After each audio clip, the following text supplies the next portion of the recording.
Assalamualaikum warahmatullahi wabarakatuh. Perkenalkan, nama saya Rahma Jiniati dengan NIM 24482011110122. Saya dari kelas 24 RAC. Baik, di sini saya ingin mempresentasikan judulnya yaitu Integumentum Mata dan THT. Yang pertama, sistem integumen, yaitu lapisan luar tubuh Anda.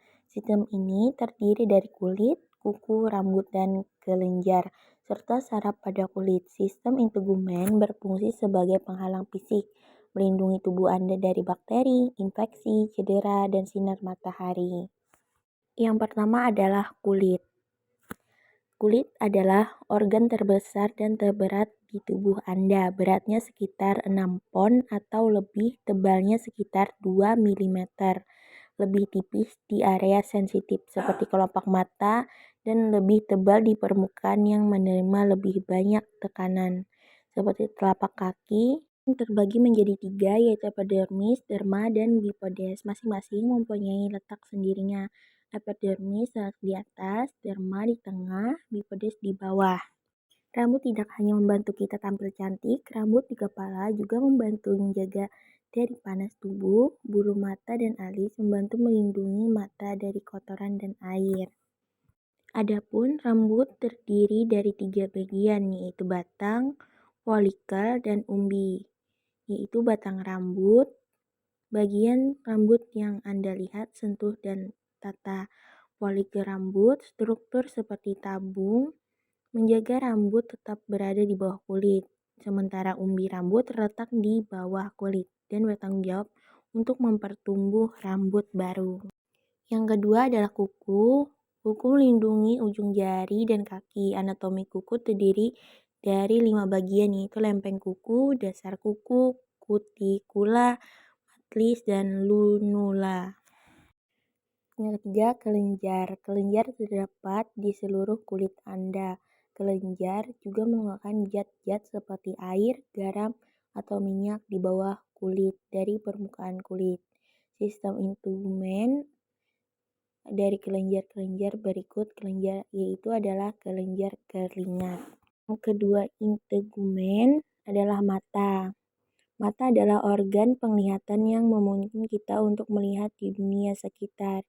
Ia terdiri dari bagian yang bekerja sama untuk menerima, memproses, dan mengirimkan informasi cahaya ke otak. Fungsi utamanya adalah mengubah cahaya menjadi sinyal listrik yang dapat diproses oleh otak untuk membentuk gambar. Adapun bagian mata yaitu terdapat 7, yang pertama kornea, yang kedua lensa, yang ketiga iris dan pupil, keempat sklera, 5 choroid, 6 retina, dan 7 makula. Yang pertama, kornea adalah lapisan bening dan transparan menutupi bagian depan mata termasuk iris dan pupil. Fungsinya yaitu berperan sebagai lensa pertama memfokuskan cahaya yang masuk ke dalam mata. Yang kedua, sklera. Sklera adalah bagian putih keras pada bola mata yang mengelilingi hampir seluruh bagian luar mata, kecuali bagian depan yang ditutupi oleh kornea. Fungsinya yaitu untuk memberikan bentuk dan kekuatan pada bola mata, serta fungsi sebagai pelindung jaringan bagian mata dalam. Iris dan pupil. Iris adalah bagian mata yang berwarna misalnya hijau, biru, coklat yang mengelilingi pupil.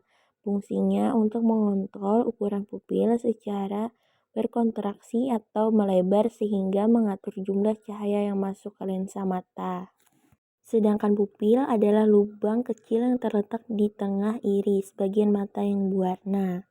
Fungsi untuk mengatur jumlah cahaya yang masuk ke dalam serta dengan mengecilkan atau membesarkan tergantung konsentrasi cahaya di sekitarnya. Yang keempat, lensa. Lensa adalah struktur transparan fleksibel yang berada di belakang iris dan pupil. Fungsinya untuk membantu memfokuskan cahaya yang kita lihat dan bayangan objek retina agar dapat dilihat dengan jelas. Yang keempat adalah retina. Retina lapisan tipis di bagian belakang mata yang terdiri dari sel-sel fotoreseptor sel batang dan kerucut. Fungsinya untuk menerima cahaya yang telah difokuskan oleh lensa atau juga yang kita lihat. Kelima, makula. Makula adalah area kecil di tengah retina yang sangat sensitif terhadap cahaya. Fungsinya bertanggung jawab atas penglihatan sentral yang tajam dan detail. Penting untuk membaca, mengemudi, dan mengenal wajah. Yang ketiga adalah THT. THT singkatan dari telinga, hidung, tenggorokan. Yang pertama, telinga. Telinga adalah organ indera pendengar yang juga berfungsi menjaga keseimbangan tubuh. Adapun struktur telinga dan fungsinya terdapat 3, yaitu pertama, telinga luar. Daun telinga menangkap gelombang suara. Saluran telinga mengarahkan suara ke dalam dan melindungi telinga. Yang kedua adalah telinga tengah, yaitu gendang telinga, bergetar saat terkena suara. Tulang pendengaran yaitu ada 3, martil, landasan sanggurdi untuk meneruskan dan memperkuat getaran suara. Yang ketiga yaitu telinga dalam, cochlea, mengubah getaran menjadi sinyal ke otak untuk mendengar. Saluran tengah, lingkaran, dan vestibul mengatur keseimbangan tubuh. Saraf pendengaran mengirim sinyal suara dan keseimbangan otak. Hidung adalah organ indera penciuman dan bagian dari sistem pernapasan, berfungsi untuk mencium bau serta menyaring dan menghangatkan, melembabkan udara yang masuk ke paru-paru.